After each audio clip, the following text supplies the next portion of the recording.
The Brazilian Cat, Arthur Conan Doyle. It is hard luck on a young fellow to have expensive tastes, great expectations, aristocratic connections, but no actual money in his pocket, and no profession by which he may earn any.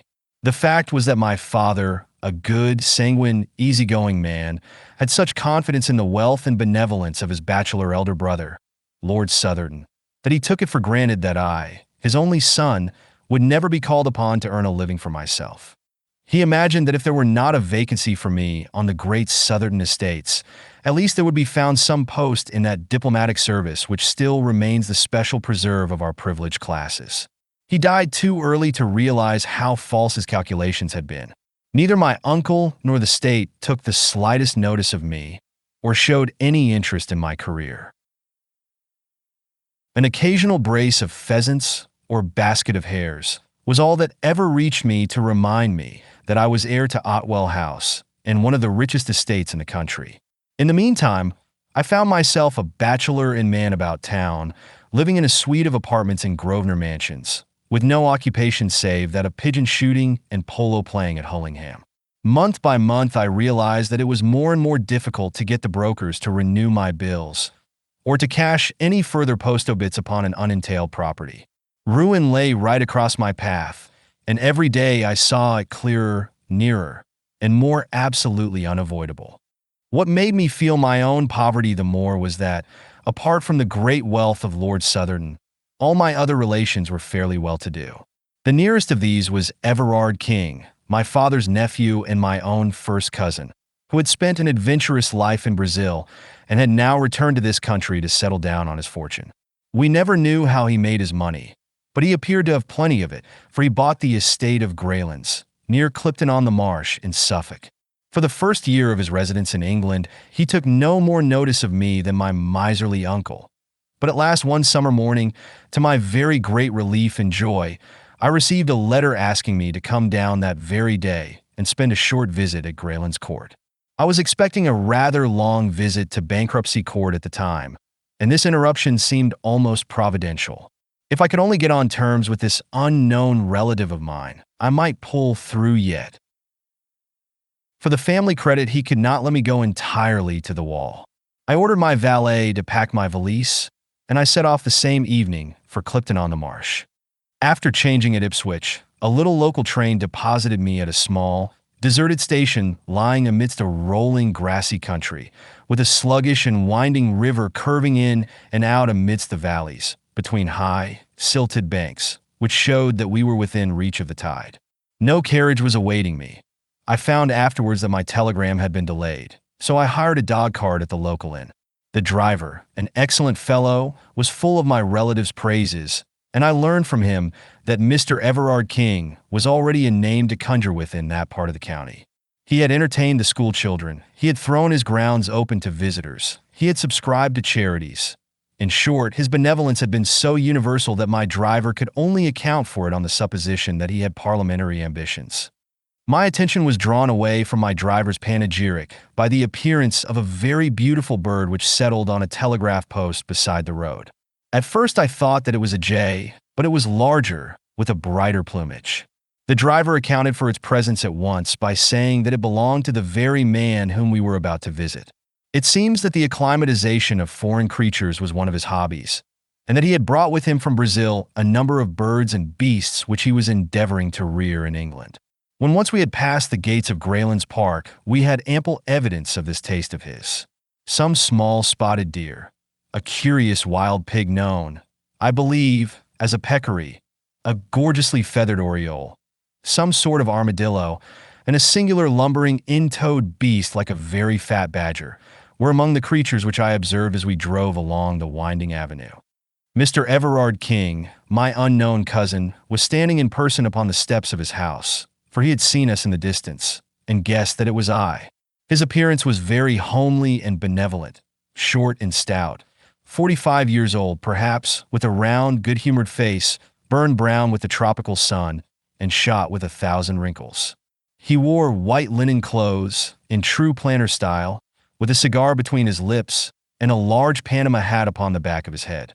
It was such a figure as one associate's, with a verandaed bungalow, and it looked curiously out of place in front of this broad, stone English mansion, with its solid wings and its Palladio pillars before the doorway.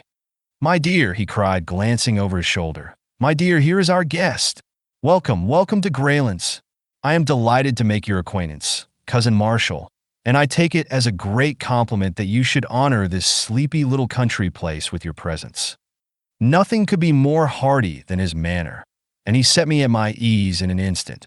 But it needed all his cordiality to atone for the frigidity and even rudeness of his wife, a tall, haggard woman, who came forward at his summons. She was, I believe, of Brazilian extraction, though she spoke excellent English, and I excused her manners on the score of her ignorance of our customs. She did not attempt to conceal, however, either then or afterwards, that I was no very welcome visitor at Greylands Court. Her actual words were, as a rule, courteous, but she was the possessor of a pair of particularly expressive dark eyes, and I read in them very clearly from the first that she heartily wished me back in London once more. However, my debts were too pressing and my designs upon my wealthy relative were too vital for me to allow them to be upset by the ill temper of his wife. So I disregarded her coldness and reciprocated the extreme cordiality of his welcome. No pains had been spared by him to make me comfortable. My room was a charming one. He implored me to tell him anything which could add to my happiness. It was on the tip of my tongue to inform him that a blank check would materially help towards that end, but I felt that it might be premature in the present state of our acquaintance. The dinner was excellent, and as we sat together afterwards over his Havanas and coffee, which later he told me was specially prepared upon his own plantation, it seemed to me that all my driver's eulogies were justified, and that I had never met a more large-hearted and hospitable man. But in spite of his cheery good nature, he was a man with a strong will and a fiery temper of his own. Of this I had an example upon the following morning. The curious aversion which Mrs. Everard King had conceived towards me was so strong that her manner at breakfast was almost offensive. But her meaning became unmistakable when her husband had quitted the room. "The best train in the day is at 12:15, said she. "But I was not thinking of going today," I answered, frankly, perhaps even defiantly, for I was determined not to be driven out by this woman. "Oh, if it rests with you," said she, and stopped with a most insolent expression in her eyes. "I am sure," I answered, "that Mr. Everard King would tell me if I were out staying my welcome." "What's this? What's this?" said a voice, and there he was in the room. He had overheard my last words, and a glance at our faces had told him the rest. In an instant his chubby, cheery face set into an expression of absolute ferocity. "Might I trouble you to walk outside, Marshall?" said he. "I may mention that my own name is Marshall King." He closed the door behind me, and then, for an instant, I heard him talking in a low voice of concentrated passion to his wife. This gross breach of hospitality had evidently hit upon his tenderest point. I am no eavesdropper, so I walked out onto the lawn. Presently, I heard a hurried step behind me, and there was the lady, her face pale with excitement, and her eyes red with tears. "My husband has asked me to apologize to you, Mr. Marshall King," said she, standing with downcast eyes before me. "Please do not say another word, Mrs. King." Her dark eyes suddenly blazed out at me. "You fool!" she hissed with frantic vehemence, and turning on her heel swept back to the house. The insult was so outrageous, so insufferable, that I could only stand staring after her in bewilderment. I was still there when my host joined me. He was his cheery, chubby self once more. "I hope that my wife has apologized for her foolish remarks," said he. "Oh, yes, yes, certainly." He put his hand through my arm and walked with me up and down the lawn. "You must not take it seriously," said he. "It would grieve me inexpressibly if you curtailed your visit by 1 hour. The fact is, there is no reason why there should be any concealment between relatives. That my poor dear wife is incredibly jealous. She hates that anyone, male or female, should for an instant come between us. Her ideal is a desert island and an eternal tete-a-tete. That gives you the clue to her actions, which are, I confess, upon this particular point, not very far removed from mania. Tell me that you will think no more of it." No, no, certainly not. Then light this cigar and come round with me and see my little menagerie. The whole afternoon was occupied by this inspection, which included all the birds, beasts, and even reptiles which he had imported. Some were free, some in cages, a few actually in the house. He spoke with enthusiasm of his successes and his failures, his births and his deaths, and he would cry out in his delight, like a schoolboy, when, as we walked, some gaudy bird would flutter up from the grass, or some curious beast slink into the cover. Finally, he led me down a corridor which extended from one wing of the house. At the end of this there was a heavy door with a sliding shutter in it, and beside it there projected from the wall an iron handle attached to a wheel and a drum. A line of stout bars extended across the passage. "I am about to show you the jewel of my collection," said he. "There is only one other specimen in Europe now that the Rotterdam cub is dead. It is a Brazilian cat. But how does that differ from any other cat?" "You will soon see that," said he, laughing. "Will you kindly draw that shutter and look through?" I did so, and found that I was gazing into a large, empty room with stone flags and small, barred windows upon the farther wall. In the center of this room, lying in the middle of a golden patch of sunlight, there was stretched a huge creature, as large as a tiger, but as black and sleek as ebony. It was simply a very enormous and very well-kept black cat, and it cuddled up and basked in that yellow pool of light exactly as a cat would do.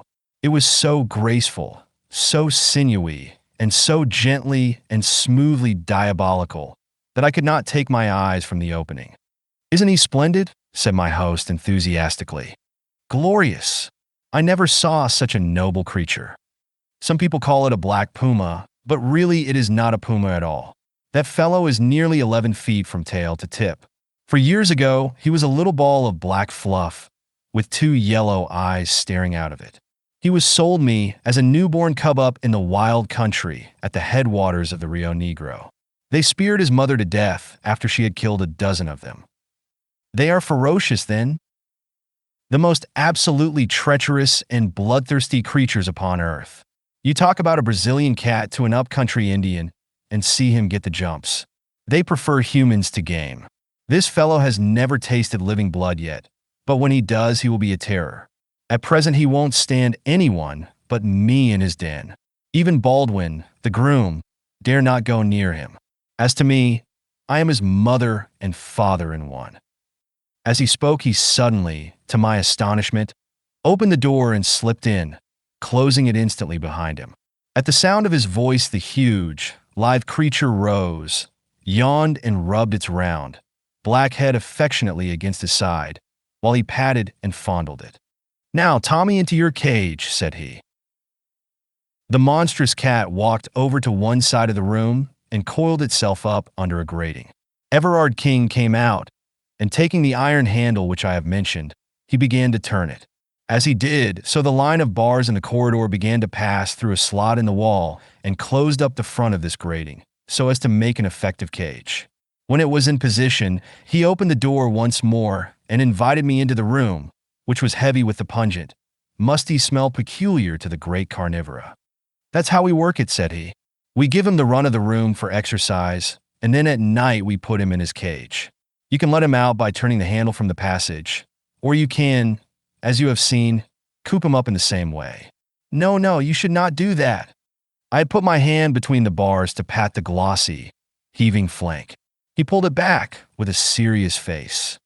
"I assure you that he is not safe. Don't imagine that because I can take liberties with him, anyone else can. He is very exclusive in his friends. Aren't you, Tommy? Ah, he hears his lunch coming to him. Don't you, boy?"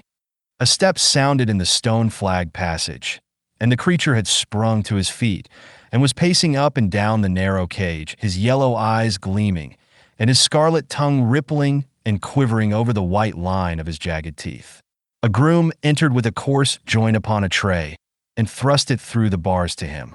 He pounced lightly upon it, carried it off to the corner, and there, holding it between his paws, tore and wrenched at it, raising his bloody muzzle every now and then to look at us. It was a malignant and yet fascinating sight. "You can't wonder that I am fond of him, can you?" said my host as we left the room. especially when you consider that I have had the rearing of him. It was no joke bringing him over from the center of South America. But here he is safe and sound, and, as I have said, far the most perfect specimen in Europe. The people at the zoo are dying to have him, but I really can't part with him. Now, I think that I have inflicted my hobby upon you long enough, so we cannot do better than follow Tommy's example and go to our lunch. My South American relative was so engrossed by his grounds and their curious occupants that I hardly gave him credit at first for having any interests outside them. That he had some, and pressing ones, was soon borne in upon me by the number of telegrams which he received. They arrived at all hours, and were always opened by him with the utmost eagerness and anxiety upon his face. Sometimes I imagined that it must be the turf, and sometimes the stock exchange, but certainly he had some very urgent business going forwards which was not transacted upon the downs of Suffolk. During the 6 days of my visit he had never fewer than 3 or 4 telegrams a day, and sometimes as many as 7 or 8. I had occupied these 6 days so well that by the end of them I had succeeded in getting upon the most cordial terms with my cousin. Every night we had sat up late in the billiard room, he telling me the most extraordinary stories of his adventures in America, stories so desperate and reckless that I could hardly associate them with the brown little chubby man before me. In return, I ventured upon some of my own reminiscences of London life, which interested him so much that he vowed he would come up to Grosvenor Mansions and stay with me. He was anxious to see the faster side of city life, and certainly, though I say it, he could not have chosen a more competent guide. It was not until the last day of my visit that I ventured to approach that which was on my mind. I told him frankly about my pecuniary difficulties and my impending ruin, and I asked his advice, though I hoped for something more solid. He listened attentively, puffing hard at his cigar. "But surely," said he, "you are the heir of our relative, Lord Southern?" "I have every reason to believe so, but he would never make me any allowance. No, I have heard of his miserly ways. My poor Marshal, your position has been a very hard one. By the way, have you heard any news of Lord Southerton's health lately? He has always been in a critical condition ever since my childhood. Exactly a creaking hinge if ever there was one. Your inheritance may be a long way off. Dear me, how awkwardly situated you are. I had some hopes, sir, that you, knowing all the facts, might be inclined to advance. Don't say another word, my dear boy," he cried with the utmost cordiality. "We shall talk it over tonight, and I give you my word that whatever is in my power shall be done." I was not sorry that my visit was drawing to a close, for it is unpleasant to feel that there is one person in the house who eagerly desires your departure. Mrs. King's sallow face and forbidding eyes had become more and more hateful to me. She was no longer actively rude. Her fear of her husband prevented her, but she pushed her insane jealousy to the extent of ignoring me, never addressing me, and in every way making my stay at Greylands as uncomfortable as she could. So offensive was her manner during that last day, that I should certainly have left had it not been for that interview with my host in the evening which would, I hoped, retrieve my broken fortunes. It was very late when it occurred, for my relative, who had been receiving even more telegrams than usual during the day, went off to his study after dinner, and only emerged when the household had retired to bed. I heard him go round locking the doors, as custom was of a night, and finally, he joined me in the billiard room. His stout figure was wrapped in a dressing gown, and he wore a pair of red Turkish slippers without any heels. Settling down into an armchair, he brewed himself a glass of grog, in which I could not help noticing that the whiskey considerably predominated over the water. "My word," said he, "what a night." It was indeed. The wind was howling and screaming round the house, and the latticed windows rattled and shook as if they were coming in. The glow of the yellow lamps and the flavor of our cigars seemed the brighter and more fragrant for the contrast. "Now, my boy," said my host, "we have the house and the night to ourselves. Let me have an idea of how your affairs stand, and I will see what can be done to set them in order. I wish to hear every detail."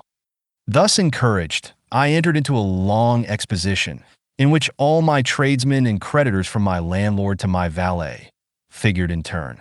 I had notes in my pocketbook, and I marshaled my facts and gave, I flatter myself, a very businesslike statement of my own unbusinesslike ways and lamentable position. I was depressed, however, to notice that my companion's eyes were vacant and his attention elsewhere. When he did occasionally throw out a remark, it was so entirely perfunctory and pointless that I was sure he had not in the least followed my remarks. Every now and then he roused himself and put on some show of interest, asking me to repeat or to explain more fully, but it was always to sink once more into the same brown study. At last he rose and threw the end of his cigar into the grate. "I'll tell you what, my boy," said he. "I never had a head for figures, so you will excuse me. You must jot it all down upon paper, and let me have a note of the amount. I'll understand it when I see it in black and white." The proposal was encouraging. I promised to do so, and now it's time we were in bed. By Jove, there's 1 o'clock striking in the hall. The tingling of the chiming clock broke through the deep roar of the gale. The wind was sweeping past with the rush of a great river. "I must see my cat before I go to bed," said my host. "A high wind excites him. Will you come?" "Certainly," said I. "Then tread softly and don't speak, for everyone is asleep." We passed quietly down the lamplit Persian rugged hall and through the door at the farther end. All was dark in the stone corridor, but a stable lantern hung on a hook, and my host took it down and lit it. There was no grating visible in the passage, so I knew that the beast was in its cage. "Come in," said my relative, and opened the door. A deep growling as we entered showed that the storm had really excited the creature. In the flickering light of the lantern, we saw it, a huge black mass coiled in the corner of its den and throwing a squat, uncouth shadow upon the whitewashed wall. Its tail switched angrily among the straw. "Poor Tommy is not in the best of tempers," said Everard King, holding up the lantern and looking in at him. "What a black devil he looks, doesn't he? I must give him a little supper to put him in a better humor. Would you mind holding the lantern for a moment?" I took it from his hand, and he stepped to the door. "His larder is just outside here," said he. "You will excuse me for an instant, won't you?" He passed out, and the door shut with a sharp metallic click behind him. That hard, crisp sound made my heart stand still. A sudden wave of terror passed over me. A vague perception of some monstrous treachery turned me cold. I sprang to the door, but there was no handle upon the inner side. "Here!" I cried. "Let me out!" "All right, don't make a row," said my host from the passage. "You've got the light all right." "Yes, but I don't care about being locked in alone like this." "Don't you?" I heard his hearty, chuckling laugh. "You won't be alone long." "Let me out, sir," I repeated angrily. "I tell you I don't allow practical jokes of this sort." "Practical is the word," said he, with another hateful chuckle. And then suddenly I heard, amidst the roar of the storm, the creak and whine of the winch handle turning and the rattle of the grating as it passed through the slot. Great God! He was letting loose the Brazilian cat. In the light of the lantern, I saw the bars sliding slowly before me. Already, there was an opening a foot wide at the farther end. With a scream, I seized the last bar with my hands and pulled with the strength of a madman. I was a madman with rage and horror.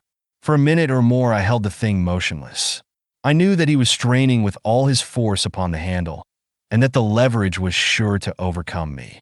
I gave inch by inch, my feet sliding along the stones, and all the time I begged and prayed this inhuman monster to save me from this horrible death. I conjured him by his kinship. I reminded him that I was his guest. I begged to know what harm I had ever done him. His only answers were the tugs and jerks upon the handle, each of which, in spite of all my struggles, pulled another bar through the opening. Clinging and clutching, I was dragged across the whole front of the cage, until at last, with aching wrists and lacerated fingers, I gave up the hopeless struggle. The grating clanged back as I released it, and an instant later, I heard the shuffle of the Turkish slippers in the passage and the slam of the distant door. Then everything was silent. The creature had never moved during this time. He lay still in the corner, and his tail had ceased switching. This apparition of a man adhering to his bars and dragged screaming across him had apparently filled him with amazement. I saw his great eyes staring steadily at me. I had dropped the lantern when I seized the bars, but it still burned upon the floor, and I made a movement to grasp it, with some idea that its light might protect me. But the instant I moved, the beast gave a deep and menacing growl.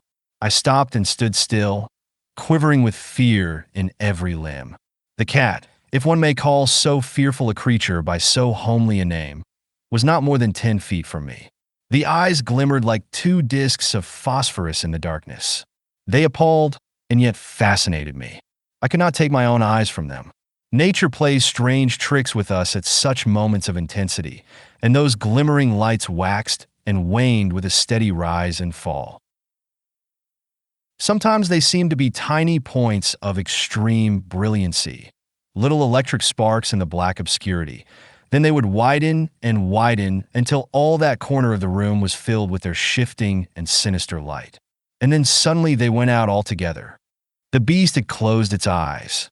I do not know whether there may be any truth in the old idea of the dominance of the human gaze, or whether the huge cat was simply drowsy, but the fact remains that, far from showing any symptom of attacking me, it simply rested its sleek, black head upon its huge forepaws and seemed to sleep. I stood, fearing to move lest I should rouse it into malignant life once more. But at least I was able to think clearly now that the baleful eyes were off me. Here I was shut up for the night with the ferocious beast. My own instincts, to say nothing of the words of the plausible villain who laid this trap for me, warned me that the animal was as savage as its master. How could I stave it off until morning? The door was hopeless, and so were the narrow, barred windows. There was no shelter anywhere in the bare, stone-flagged room. To cry for assistance was absurd. I knew that this den was an outhouse, and that the corridor which connected it with the house was at least 100 feet long. Besides, with the gale thundering outside, my cries were not likely to be heard. I had only my own courage and my own wits to trust to. And then, with a fresh wave of horror, my eyes fell upon the lantern. The candle had burned low and was already beginning to gutter. In 10 minutes it would be out. I had only 10 minutes then in which to do something, for I felt that if I were once left in the dark with that fearful beast, I should be incapable of action. The very thought of it paralyzed me. I cast my despairing eyes round this chamber of death, and they rested upon one spot which seemed to promise, I will not say safety, but less immediate and imminent danger than the open floor. I have said that the cage had a top as well as a front, and this top was left standing when the front was wound through the slot in the wall. It consisted of bars at a few inches interval, with stout wire netting between, and it rested upon a strong stanchion at each end. It stood now as a great barred canopy over the crouching figure in the corner. The space between this iron shelf and the roof may have been from 2 or 3 feet. If I could only get up there, squeezed in between bars and ceiling, I should have only one vulnerable side. I should be safe from below, from behind, and from each side. Only on the open face of it could I be attacked. There, it is true, I had no protection whatever, but at least I should be out of the brute's path when he began to pace about his den. He would have to come out of his way to reach me. It was now or never, for if once the light were out, it would be impossible. With a gulp in my throat, I sprang up, seized the iron edge of the top, and swung myself panting onto it. I writhed and face downwards, and found myself looking straight into the terrible eyes and yawning jaws of the cat. Its fetid breath came up into my face like the steam from some foul pot. It appeared, however, to be rather curious than angry. With a sleek ripple of its long, black back it rose, stretched itself, and then rearing itself on its hind legs, with one forepaw against the wall, it raised the other and drew its claws across the wire meshes beneath me. One sharp, white hook tore through my trousers, for I may mention that I was still in evening dress, and dug a furrow in my knee. It was not meant as an attack, but rather as an experiment, for upon my giving a sharp cry of pain, he dropped down again, and springing lightly into the room, he began walking swiftly round it, looking up every now and again in my direction. For my part, one shuffled backwards until I lay with my back against the wall, screwing myself into the smallest space possible. The farther I got, the more difficult it was for him to attack me. He seemed more excited now that he had begun to move about, and he ran swiftly and noiselessly round and round the den, passing continually underneath the iron couch upon which I lay. It was wonderful to see so great a bulk passing like a shadow, with hardly the softest thudding of velvety pads. The candle was burning low, so low that I could hardly see the creature. And then, with a last flare and splutter, it went out altogether. I was alone with the cat in the dark. It helps one to face a danger when one knows that one has done all that possibly can be done. There is nothing for it then but to quietly await the result. In this case, there was no chance of safety anywhere except the precise spot where I was. I stretched myself out, therefore, and lay silently, almost breathlessly, hoping that the beast might forget my presence if I did nothing to remind him. I reckoned that it must already be 2 o'clock. At 4 it would be full dawn. I had not more than 2 hours to wait for daylight. Outside, the storm was still raging, and the rain lashed continually against the little windows. Inside, the poisonous and fetid air was overpowering. I could neither hear nor see the cat. I tried to think about other things, but only one had power enough to draw my mind from my terrible position. That was the contemplation of my cousin's villainy, his unparalleled hypocrisy, his malignant hatred of me. Beneath that cheerful face there lurked the spirit of a medieval assassin, and as I thought of it I saw more clearly how cunningly the thing had been arranged. He had apparently gone to bed with the others. No doubt he had his witness to prove it. Then, unknown to them, he had slipped down, had lured me into his den, and abandoned me. His story would be so simple. He had left me to finish my cigar in the billiard room. I had gone down on my own account to have a last look at the cat. I had entered the room without observing that the cage was opened, and I had been caught. How could such a crime be brought home to him? Suspicion, perhaps, but proof, never. How slowly those dreadful 2 hours went by.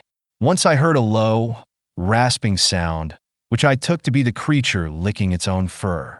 Several times those greenish eyes gleamed at me through the darkness, but never in a fixed stare, and my hopes grew stronger that my presence had been forgotten or ignored. At last the least faint glimmer of light came through the windows. I first dimly saw them as 2 gray squares upon the black wall. Then gray turned to white, and I could see my terrible companion once more. And he, alas, could see me. It was evident to me at once that he was in a much more dangerous and aggressive mood than when I had seen him last. The cold of the morning had irritated him, and he was hungry as well. With a continual growl, he paced swiftly up and down the side of the room which was farthest from my refuge, his whiskers bristling angrily, and his tail switching and lashing. As he turned at the corners, his savage eyes always looked upwards at me with a dreadful menace. I knew then that he meant to kill me. Yet I found myself even at that moment admiring the sinuous grace of the devilish thing, its long, undulating, rippling movements, the gloss of its beautiful flanks, the vivid, palpitating scarlet of the glistening tongue which hung from the jet-black muzzle. And all the time that deep, threatening growl was rising and rising in an unbroken crescendo. I knew that the crisis was at hand. It was a miserable hour to meet such a death, so cold, so comfortless, shivering in my light dress clothes upon this gridiron of torment upon which I was stretched. I tried to brace myself to it, to raise my soul above it, and at the same time, with the lucidity which comes to a perfectly desperate man, I cast round for some possible means of escape. One thing was clear to me. If that front of the cage was only back in its position once more, I could find a sure refuge behind it. Could I possibly pull it back? I hardly dared to move for fear of bringing the creature upon me. Slowly, very slowly, I put my hand forward until it grasped the edge of the front, the final bar which protruded through the wall. To my surprise, it came quite easily to my jerk. Of course, the difficulty of drawing it out arose from the fact that I was clinging to it. I pulled again, and 3 inches of it came through. It ran apparently on wheels. I pulled again, and then the cat sprang. It was so quick, so sudden, that I never saw it happen.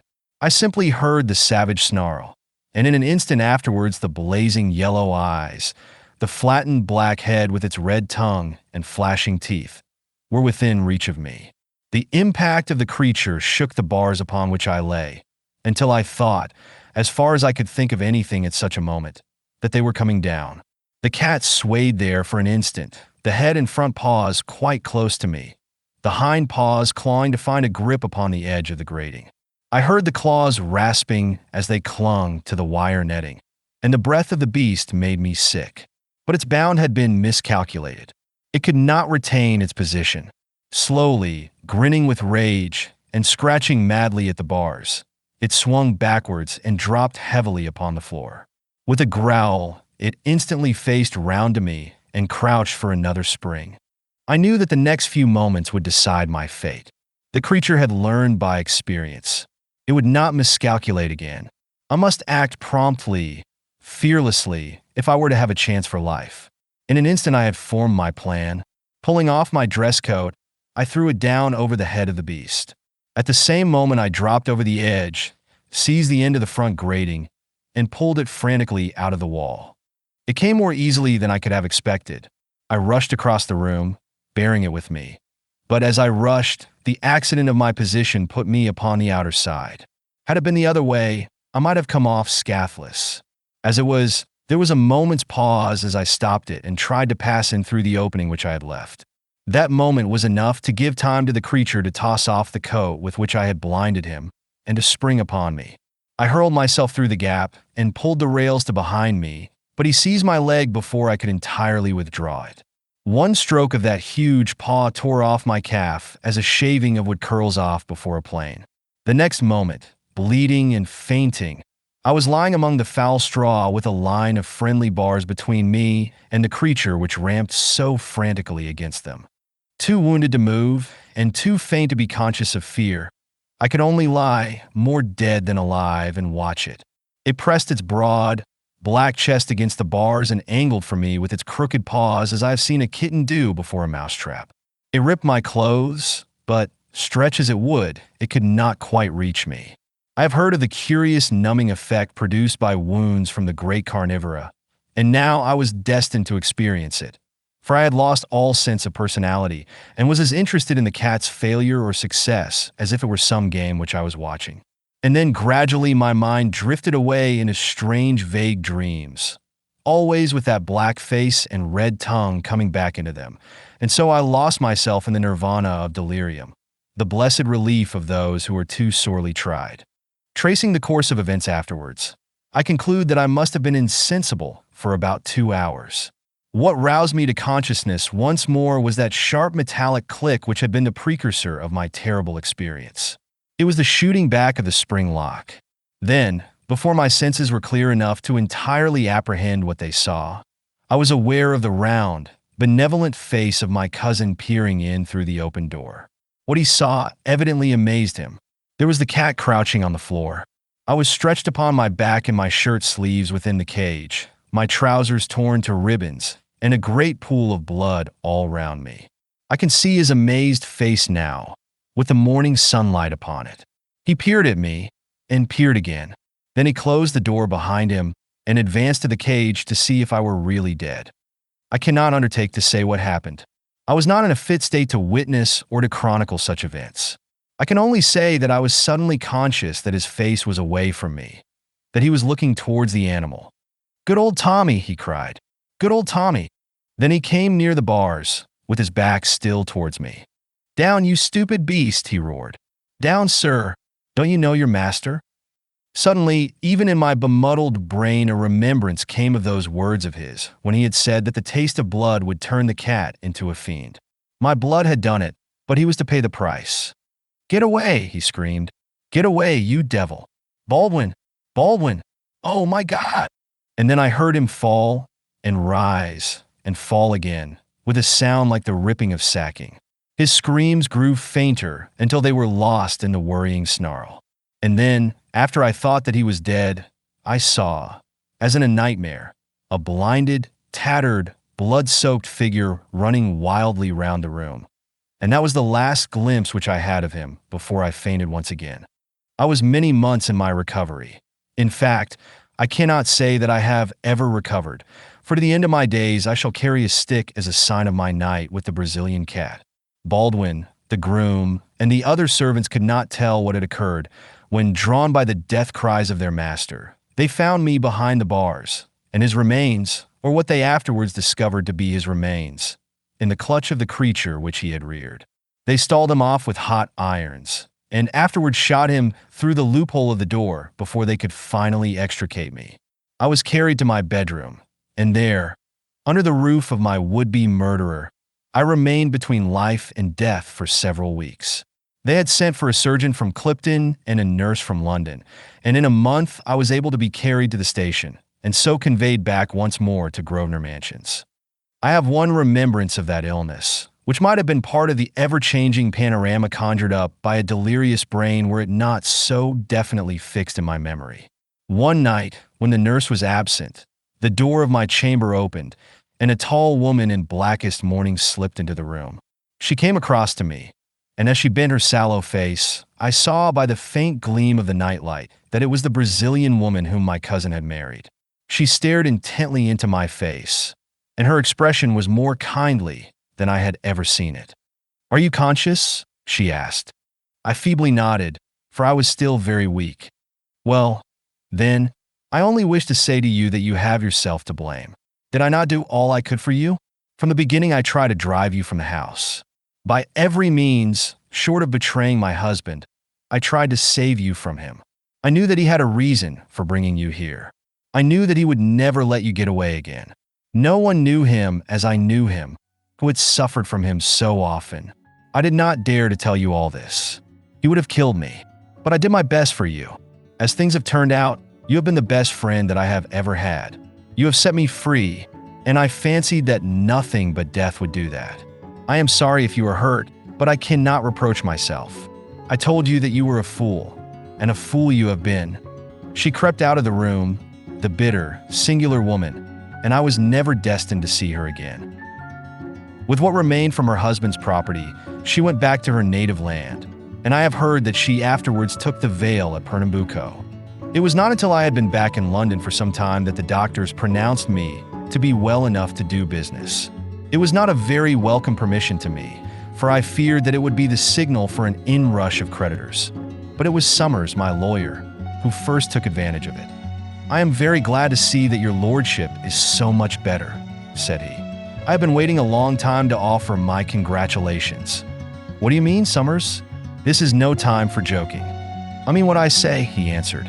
"You have been Lord Southerton for the last 6 weeks, but we feared that it would retard your recovery if you were to learn it. Lord Southerton, one of the richest peers in England. I could not believe my ears.